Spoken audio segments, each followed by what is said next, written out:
And you, and you, and you, and you were there. Some of it wasn't very nice, but most of it was beautiful. Hello, hello. Hello, welcome to Dream Idiots, episode number 22. I'm Morris. You just heard my co host Bryan. Each week we come to you with stories from current events, stories from history, or our personal lives that we sometimes find amusing, infuriating, irritating, and we like to share them with you to spread the wealth, so to speak. Bryan, what's going on? Yes, we like to torture you at length with our inane stories. Last week I yammered on about anagrams and antigrams. It turns out that Dream Idiots is an anagram of arm oddities. So welcome to Arm Oddities, everyone, where we talk about bad tattoos and amputations. I don't know. Anyway, thanks for listening, and please, if you haven't already, like and subscribe, and on whichever platform you're listening, give us 5 stars. And you can see our stuff on dreamidiots.com. And thanks for checking us out. And we've got t-shirts up now. Is that right? We do. We got various types of just Dream Idiots swag. And then, of course, we have the Clear Eyes, Full Hearts, Fuck Ted Cruz swag up as well. And we're going to send some money to every town for gun safety at some point. I haven't had much in the way of sales so far, but I've been posting that in various places online and making people laugh, if nothing else. So people seem to like it and think it's funny. So I think it's funny. I've had the opportunity to spend a lot of time back home in the San Antonio area for reasons beyond my control. And that's got me kind of in a reflective mood as I drive around old neighborhoods and think about stuff. Last week, I presented a story about the snake farm. I've got a couple updates for that. And then I've got another personal story. Next week, I'll get back into some more historical portraits. But let me share a couple things that a young listener by the name of Billy F. shared with us. That Billy F. says that the gorilla, in fact, was named Mopey. That was the name of the gorilla at the snake farm. Mopey. Yep, okay. Mopey. And and that once upon a time, way back when, I don't know how far back when, but the snake farm apparently was also connected to a brothel at some point, but I don't know for sure. I can't confirm that. This probably would have been a long time ago, but that comes from longtime listener and longtime San Antonio, South Texas historian, Little Billy F. in San Antonio. So thank you, Billy F. I've got another story from my childhood here that's a little bit different because Bryan, is there something from your childhood that you vaguely remember, but you're not sure if you're remembering it right, and sometimes that keeps you up at night? Oh, sure. There are various stories that I'm not sure whether I remember the telling of the story or whether I recall actually being there. So yeah, there's stuff like that. Sure. That's exactly what this story is. And I'm basing it off of old TV shows that were produced by Quinn Martin. So we're talking about Barnaby Jones, The Fugitive, The Invaders, that would always start off with the title of the show. Barnaby Jones, a Quinn Martin production. Tonight's episode, Requiem for a Murderer, or whatever the title was. Right. So with that in mind, I present to you A Shortcut to Murder.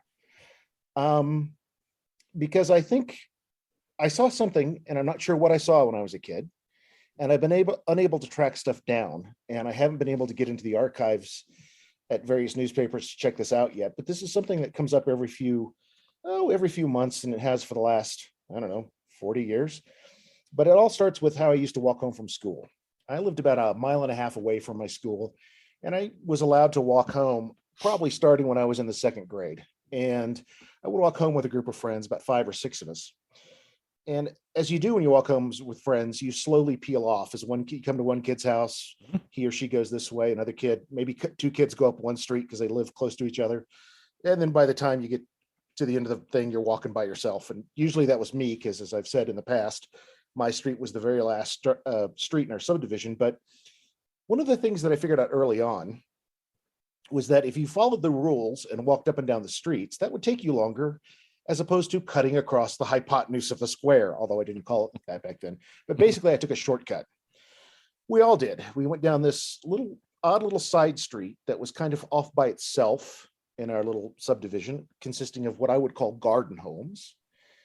and it dead ended into this circular walkway, a circular sidewalk that went around a rather large pond that usually had ducks in it, all kinds of stuff to do. So if we had anything left over from our lunch boxes, we might feed the ducks.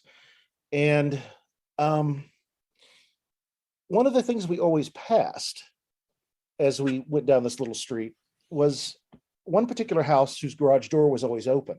And there was a large car in there. And next to the large car were two lawn chairs, that, the folding kind with the that weird plastic weaving in it. Mm-hmm. And there was always an older gentleman, let's call him elderly for sake of a better word at the time, but he was always very nattily dressed. He always had on, if not a suit, maybe a vest and a tie, shiny shoes, very nice trousers pressed. He always looked like he was about to go to church or maybe an appointment. And seated next to him, there was always a much younger man who back then we would have called them an orderly or a male nurse. Today we would call them probably a healthcare giver or healthcare provider, who would sit next to him, and he was always wearing an all-white uniform, white trousers, white pants, or white shirt, black belt, black shoes. And as we would walk past, he would always wave at us, and he would give us a hello, kids. It was like it was his day out, and it wasn't a scary like, come here, I got a present for you. It was just a friendly little wave. And we always got the sense that was his time out of the house to get a little air, to sit in his garage and talk to the kids as they passed by. So we passed him almost every day. And in the spring, of course, in Texas, it starts to get rather hot, but he'd be out there every day.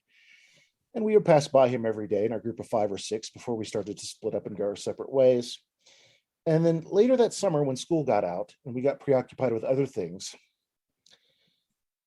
I was out with my father one day, and I noticed what appeared to be a plume of smoke on the horizon, and it looked like it was coming from our house. And of course, we were concerned. But as we got closer, we realized it was nowhere near our house. In fact, it was from that little street that we used to walk down after school to get home. And of course, being a child in the late 70s or early 80s, I'm not sure when exactly this was, I'm thinking 79 or 80, the house where the old man had sat every day greeting us as we walked past him was on fire. And all the volunteer fire department trucks were there putting it out, trying to keep the other closer little houses, the garden homes next to it, from catching on fire as well. And, in the age of, I don't think we even had cable television back then. This was something to do, to stand around. And I saw other kids and kids I walked with, and we knew what house it was, that it was the house of this old man. Now, this is when my memories turn into what you just talked about. The idea of, do I remember the telling of the story? Right. What exactly am I remembering wrong, or what am I remembering incorrectly? So back then, my mother had a little red book that had all the other parents' names and numbers in it. And when I would get home, I could tell what she'd been up to that day, because that book would be open and she'd been talking to people. Right. And so one day she'd been on the phone, and I'd been out playing with someone, I can't remember what it was. And she said, "Hey, do you remember that house that burned down?" And of course, I'm like, of course I remember that house that burned down. That wasn't that long ago. And you've also gotten to take into account my mother's fascination with true crime and things like that. But the rumor mill, what was going around, was that there were 2 bodies found in the house. And I was like, okay, that makes sense. The elderly man and his And the nurse, right? And his healthcare provider, right? But it wasn't. It was the old man. He was in the front of the house by the window, from what the rumor mill said. And his wife, whom we had never seen, was apparently bedridden. She was in the back of the house. And they had both perished, not from the fire, but from shots to the head. They had both been shot through the head, and then the house was burned down. Now, that right there is a memory for the ages, I think, when you're a kid. And I've spoke to my mother a while back on this, and she remembers the fire and she vaguely remembers the story, but couldn't provide anything else. I've looked on various websites, and short of going into actual like morgues and by morgues, I mean like the morgue at the San Antonio Express News, not the physical morgue at the hospital, and going through their files and doing more research in person like this, I can't find anything regarding this fire and this what was rumored to be a double murder at the time. But what came out after this was someone said that the old man, in fact, with his precise bearing and his immaculate dress, I had always assumed he was retired military just because I grew up with retired military. Absolutely right. Perhaps he was a colonel or a light colonel or, Right. Maybe even a general, who knows? But he wasn't. And what the rumor mill said was that he had once been a federal agent. And he had worked, in fact, with Eliot Ness in the 1930s in Chicago.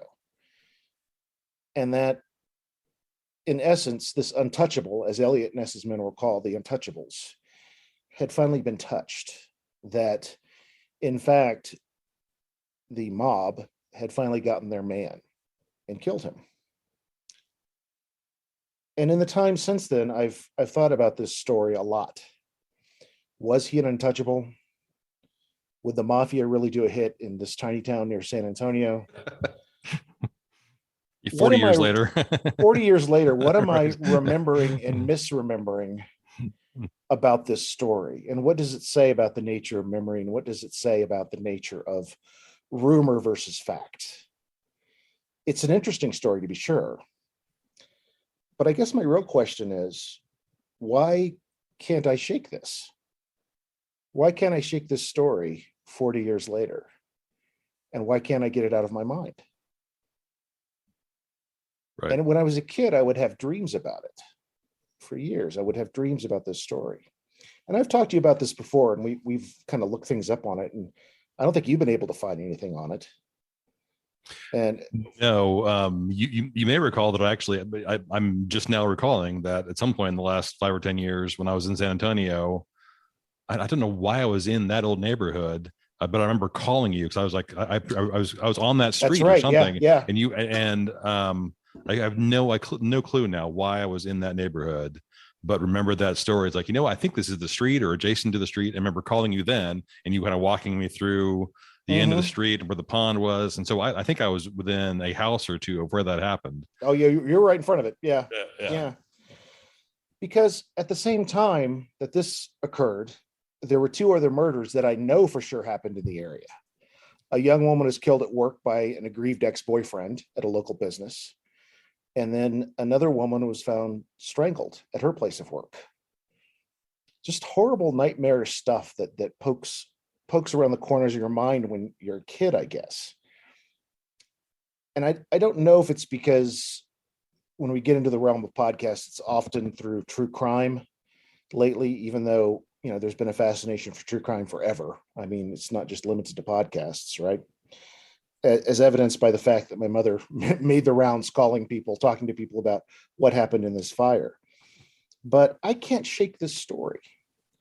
And I think what I need to do is I need to go back and do some hardcore research on this and figure out if I can track down the fire records, maybe go to the fire department next time I'm there and see if there's any records I can access. Right. And then start hitting some newspaper morgues pretty seriously and go from there and try to answer this question. Now, part of me doesn't want to answer it because what if the story's not true? But part of me does want this answered because it's an itch I've been trying to scratch since I was about 10 years old as to what really happened that day. Now, in one of the things that I might look into is every year in Coudersport, Pennsylvania, where Eliot Ness spent the last few of his years, every year they have the Eliot Ness Festival. Oh, wow. Which is a series of reenactments. They reenact the Al Capone trial. Of course, he went after Capone on tax evasion. Right, sure. Got him in jail.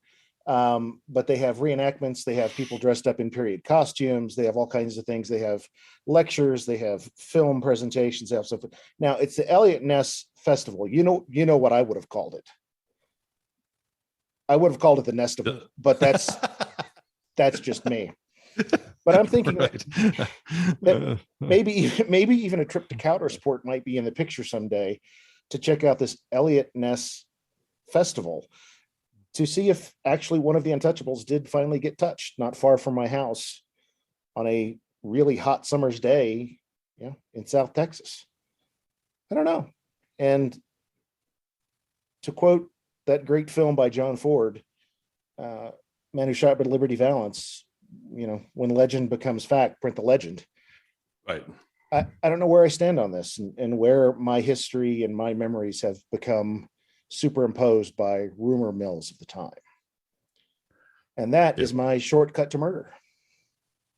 Yeah, that's super interesting. I mean, I wonder if the fact that it's still an itch for you is that was probably your first experience with something close to trauma. I mean, whenever you have something that is big and dramatic and awful, it maps in your brain, especially as a child, in a way that has a level of permanence to it that other things maybe wouldn't. I'm not a psychologist at all. So that's a complete guess on my part. But like if you're a kid and you're being told what happened to who, and I mean that's got to sting or something. That's gonna hang with you. And now that I think about it, now that you bring that up, this was prior to all of all my grandparents are still alive at this time. Mm-hmm. So I hadn't had that first big. Right. You'd had a goldfish die, but that was about it, maybe. I did have a goldfish die. You're right. His name was Pogo. Yeah, you're right. That's about it.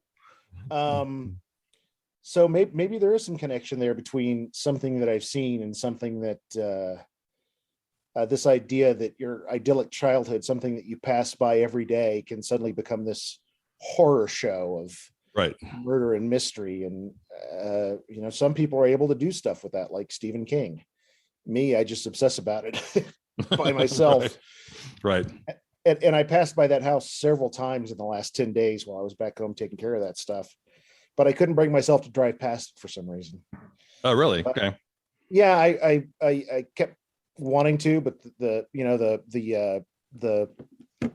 car kept turning the other way. So right.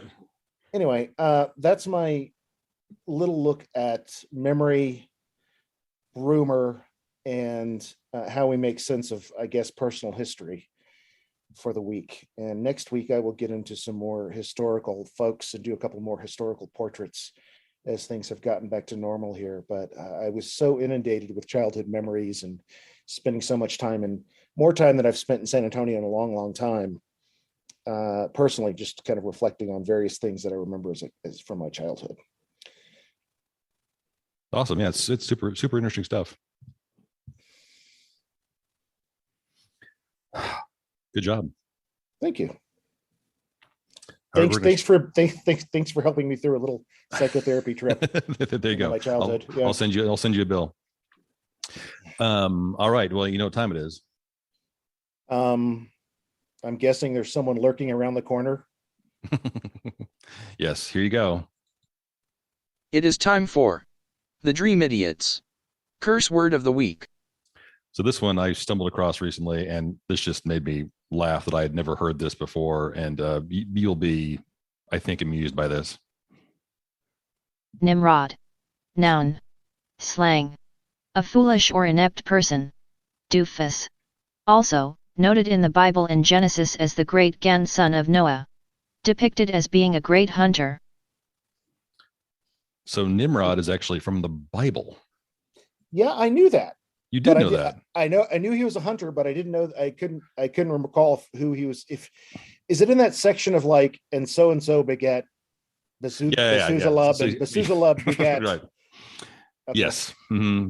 So Genesis, great grandson to Noah. Yeah, this is Genesis. This is way back. So Nimrod was I guess for a period of time may have been a compliment, I guess, or at least it wasn't just an outright insult, but it became an insult in the 40s because of one particular let's say media figure. A character used the word Nimrod as an insult for the first time in the 40s. You know the answer?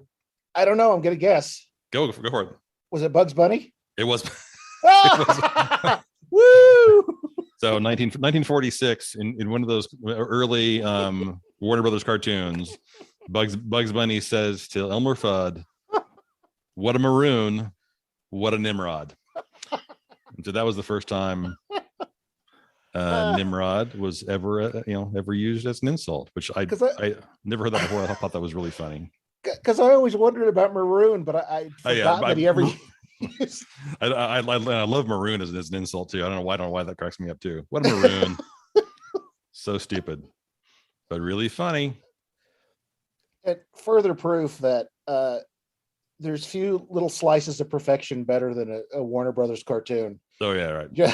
Just able to pack so much in 6.5 minutes of joy.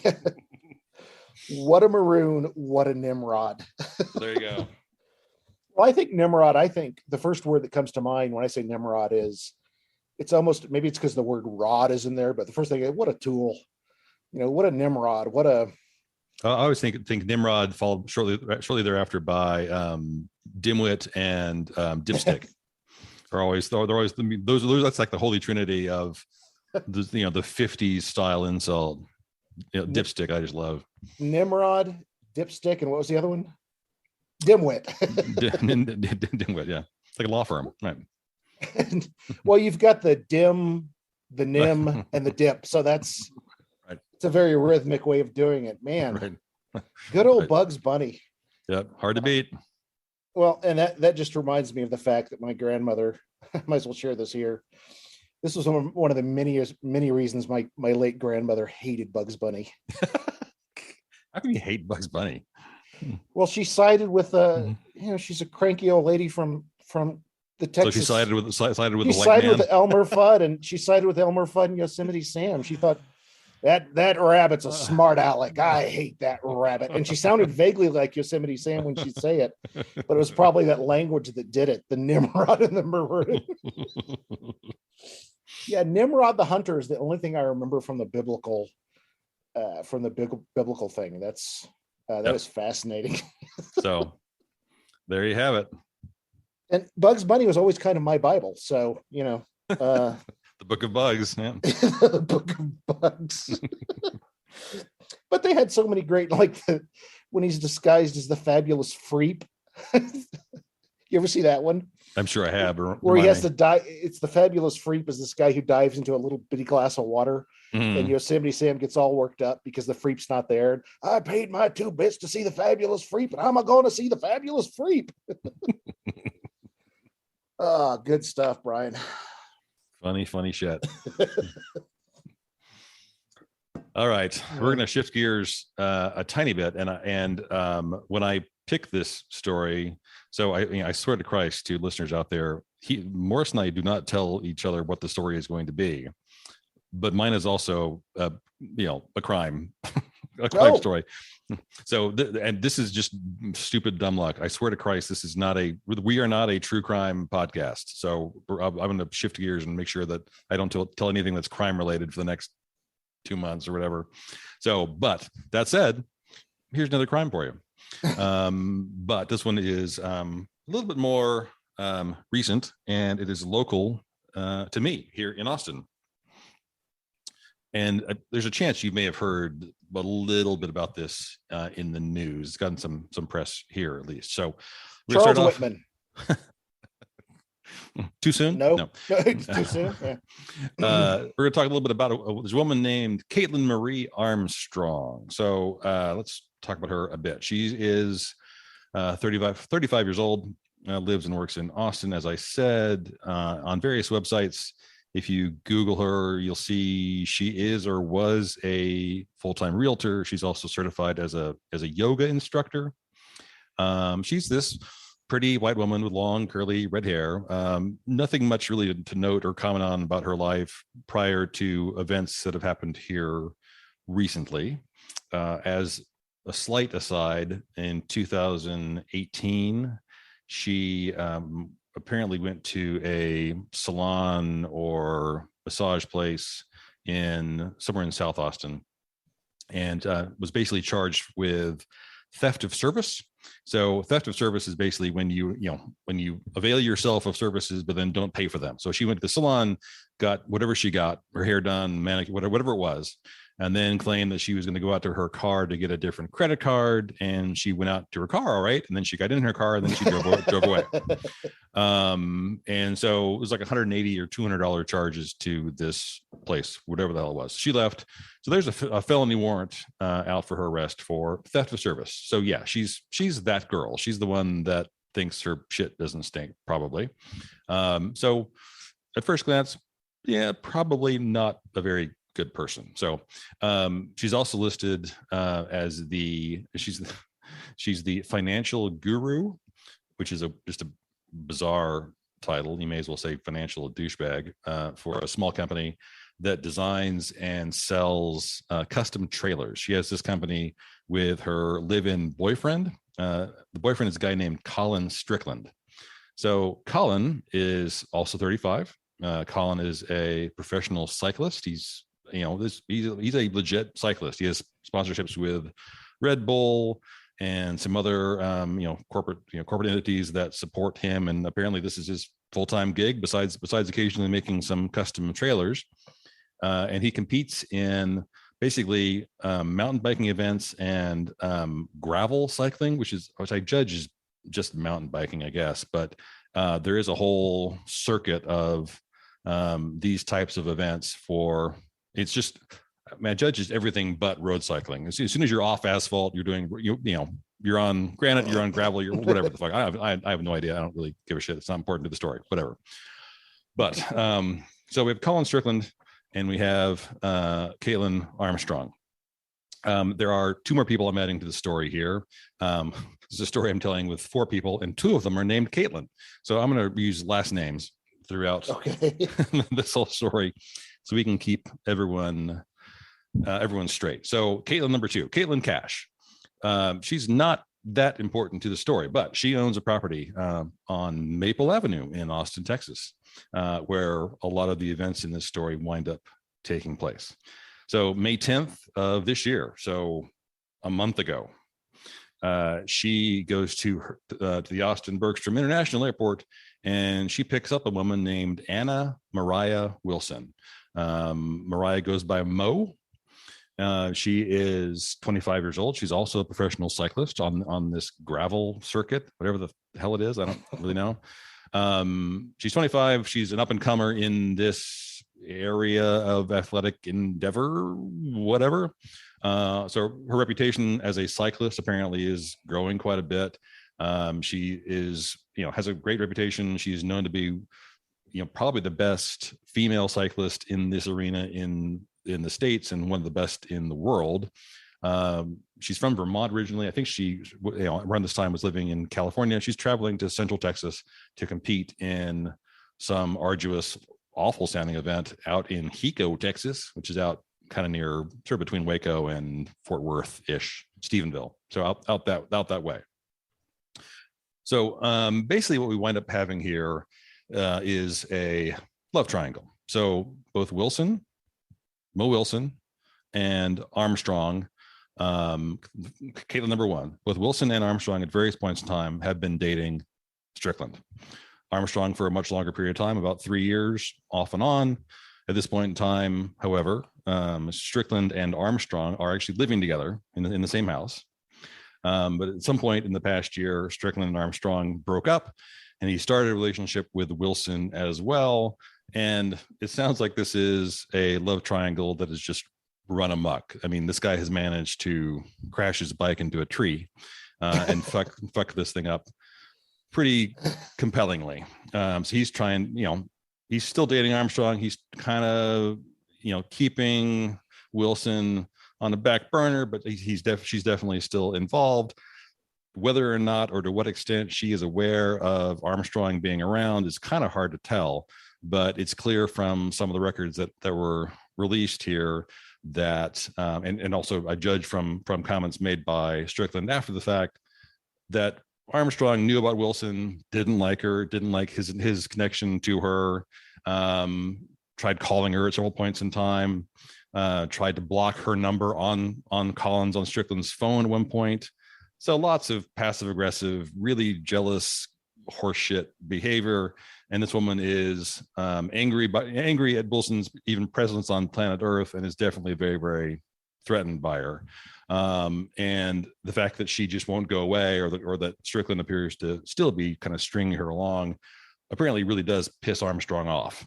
And at one point, apparently the very first part of this year, someone subsequent to these events, an anonymous person made a statement to the police that at one point in time, Armstrong had said she was shaking with fury over the fact that Wilson was still around, and she claimed, said out loud that she wanted to see Wilson dead.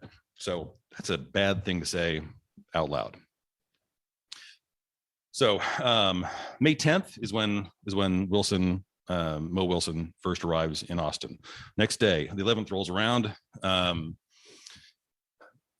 So Caitlin Cash and Wilson are Wilson is staying with Cash in her property in East Austin. They both head out for the evening, and apparently Cash says after the fact that she had really been urging Wilson to be cautious with Strickland. The whole thing kind of smelled bad. Didn't seem like it was maybe not the safest or smartest thing to be doing. Cash apparently tells police after the fact that her property on the east side has an electronic front door. So Cash leaves. At some point later on, she's able to see, either by text message or somehow is able to determine that at 5:55 p.m., Mo Wilson leaves the property and locks the door behind her. Okay. So Cash leaves at like 4:30 p.m. Hour and a half later, 5:55, Wilson leaves this property as well. Wilson is picked up outside at the curb by Strickland on his motorcycle. Again, if you're a 35-year-old man and you're riding a motorcycle to pick someone up, you're a douchebag. I'm sorry. That's just science or something. So Strickland picks her up on the motorcycle. They go to Deep Eddy Pool, which is seriously a half mile from where I'm sitting right now and where I've swam 1,000 times. Great, killer, spring-fed pool here in Austin.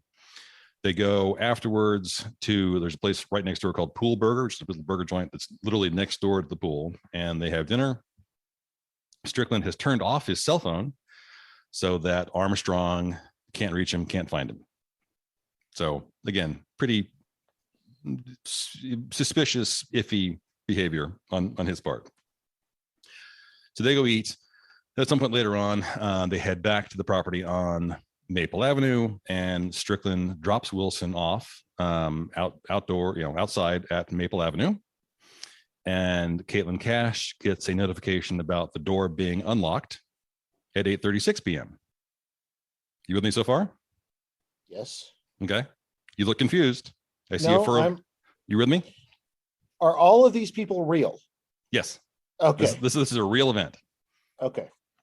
All Wilson. Right. So Wilson, Strickland, go swim, go have burgers, come back. Strickland does not go into the property where Wilson is staying, drops her off outside. Caitlin Cash, who owns the property, is able to see, I presume by text message, that Mo Wilson has entered the property at 8:36 p.m. Strickland pulls away. Okay. And she left at 6:30 was when it was locked. 5:55. Left at 5:55. Okay. So it's been 2.5 hours. About 2.5 hours. Okay. 1 minute later, 8:37 p.m. Police later on, after the fact, see video surveillance of a 2012 black Jeep Cherokee that matches a car that is driven by Caitlin Armstrong, the other girlfriend. Okay. Apparently, so that's 1 minute later. Right in this same period of time, Strickland also sends Armstrong a text message apologizing, basically saying, "Oh yeah, sorry, my cell phone died." He's covering his ass, right? Because he's on a date with this other woman. Lies says cell phone was dead. I was off delivering flowers to this person in North Austin. So sorry about that. But I'm hungry. Do you have any thoughts on dinner? And he proceeds to start riding back to his house. He arrives at his house at 8:43 p.m. He's there for a little bit, sends Armstrong another text message at 9:21 p.m. And he goes into his garage and he starts working on his bicycles. At some point shortly after 9:21, between 9:21 and 10 p.m., Armstrong arrives back at this property as well. So this is a little bit later now. This is still Wednesday, May 11th, 9:56 p.m. Caitlin Cash comes back to her property, opens the front door, walks into the property, finds Wilson bleeding and unconscious on the bathroom floor, having been shot multiple times. Jesus Christ. She calls 911. They get there. They must have gotten there incredibly fucking quickly, because 14 minutes later, they've already done some CPR, but at 10:10 p.m., Wilson is declared dead on the floor of the bathroom in this property. So in 14 minutes, a fire engine or an ambulance arrived and gave CPR and declared her dead in 14 minutes, which seems incredibly fast to me, but I'm no expert on law enforcement or on EMS response times. You still look confused. Are you okay? Yeah, I'm just got a lot of times in front of me, and it's starting to keep going. Okay. So are there any co-joined twins in this story? No. This is actually a comparatively straightforward story. So May 12th, nothing much happens. May 13th, Armstrong she's arrested. She's taken to APD headquarters. She is questioned. She is shown the video footage of, oh, here, look, Caitlin, here's a house. Here's a car that matches your car right outside the house where Wilson was staying, 60 seconds after she went in the front door. And apparently Armstrong, I judge there must be video of this, because I believe she was in APD headquarters when this happened. As she's being told this, she is nodding her head, sort of like as if she at least understands, but she's not really saying anything much about it. The reason they only arrested her because they discovered this prior arrest warrant for theft of service. That's the only reason she's arrested, at least at first. Okay, so she's in custody. She's shown this video footage and basically is being told, Caitlin, dear, this doesn't look great for you. You're there 60 seconds later. They subsequently find out that she wanted this woman, or had claimed that she wanted this woman dead. And so this is looking really, really bad. But she doesn't really say much of anything. And then someone on the staff there or somewhere realizes that there is basically a clerical error, an admin error on the original affidavit for the warrant for her arrest on theft of service. Her birthday is on there wrong. Okay. So they release her. They let her go. Okay. So she goes, great. So I'm allowed to leave. She said essentially nothing. She's nodded her head, understands that there's a black car that matches hers right outside the front door, but says nothing. And she leaves. By the way, they do not find a gun at the site. They do find spent shell casings, and Wilson's presumably incredibly expensive bicycle is found. For some reason, it says 68 feet away from the house. It's taken outside and thrown in some bushes, like either across the street or around very, very nearby. So whoever shot her presumably is trying to make this look like a theft, right? Steal the bike, but then ditch the bike. No gun is found. Strickland says later on that at some point, the end of 2021, he bought two matching handguns for he and Armstrong about 6 months prior. So anyway, May 13th, she leaves APD. May 14th, she is seen on video surveillance cameras at Austin Bergstrom Airport. She hops a flight to Houston Hobby and then a connecting flight to LaGuardia in New York City. Okay. On the 17th, there is a follow-up arrest warrant for her for first-degree murder. May 17th of this year. So 3.5 weeks ago. That same day, May 17th, she is spotted at the Newark, New Jersey airport, but a review of all the travel manifestos and things there don't show any flight booked in her name flying out of Newark. They don't show any car rentals in her name out of Newark, New Jersey. They have no idea why she was at the Newark, New Jersey airport. I have felt that way many times when I've been at the Newark airport. So she was seen there. But they don't know how she left, where she left. Did you get in an Uber? They have no idea where she what happened to her then. since all this has happened, all of her social media accounts have been completely deleted. So you can't find any sign of her. And she has completely dematerialized. She has vanished. So she's in the wind. She's in the wind. As of May 17th, she is fucking gone. Hmm. And there you have it. And I swear this is not a true crime podcast.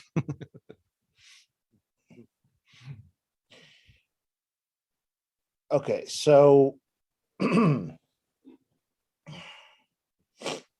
so Caitlin Cash is kind of left behind to, I mean, because this happened at her house, Right. her property. Right. So what's up with Caitlin Cash? Is she just having to deal with all this? Apparently, I mean, she's not involved. She's not viewed as right. being, she's not obviously not a suspect at all, but she walked in and found her friend dying. And what's Colin up to? he apparently had he's not obviously not writing at all. He had a press release where he basically said he was devastated, quote, due to my proximity to all of these awful events, unquote. Due to your proximity to it? Are you fucking kidding me? I mean, you're in the eye of the hurricane, dude. Right. I'm so bad. I'm so upset that I'm really close. This happened nearby to me. Like, I mean, could he have foreseen this? Okay, maybe not. But you're playing with fire here. It seems like to me. One might say that your behavior, sir, led to some of this stuff. Right. Maybe unless Armstrong had been diagnosed with whatever, personality disorder X. I mean, I guess you can't really fault him, but still, this seems, hindsight being 2020, this seems incredibly stupid and dangerous. But I mean, this is also probably incredibly common behavior. Because at one point when this love triangle is going on and he finds out that Wilson's number has been blocked on his phone, he then buries her number in his phone under a different name, right? So, Tom Jones, DDS, just texted me. So he could still be in contact with her without getting caught. Why does your dentist want to know what you're wearing? Right. Okay, so Wilson was living in California at the time, but she was coming to Austin for this bike race. Correct. Armstrong and Strickland were living together in Austin. Correct. And Cash is also in Austin. Right. How did I miss all this? Did this just... Wow. It's gotten some national coverage, but it's gotten a ton of local coverage, obviously. Bryan, that's nuts. And so unless she somehow got a passport or something in a different name, why the fuck would you go to the Newark airport if you weren't getting on a fucking plane? Yeah, I mean, you fly out of New York, you fly out of JFK, LaGuardia, or Newark. So I think there's one other one. But I mean, Newark must have some international flights, not as many as Kennedy would, or maybe even LaGuardia, as I recall, doesn't have much in the way of international. Kennedy is going to have the vast majority of them. I always flew out of LaGuardia, so I don't. Yeah, I'm not sure, but occasionally I fly into Newark. But wow, so she's poof gone. Last seen in Newark, though. That's the last place she's seen. May 17th at the Newark airport. She is out of here. All right. So presumably you'll have updates for us if there's more. If we ever get one. She's gonna pull a Kaiser Soze and she's never seen again. So it's just sort of interesting local story that I thought was sort of peculiar and not really funny, but well, not funny, haha, but funny, strange. I mean, funny, strange, yeah. So yeah, and just FYI, if people upset you, don't shoot them. I mean, it's either a Winston Churchill quote or I forget whose quote it is that said, I mean, I would never want to kill someone, but I have certainly read obituaries with enthusiasm. It's like, yeah, I mean, there are people in my life who I wouldn't mind if some bad things happened to them, but yeah, don't do that.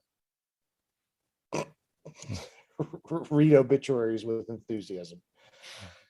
Wow, that's all right. Well, How's that for an Arm Oddities episode, Brian? We got Nimrods, we got Untouchables, we got Fugitives.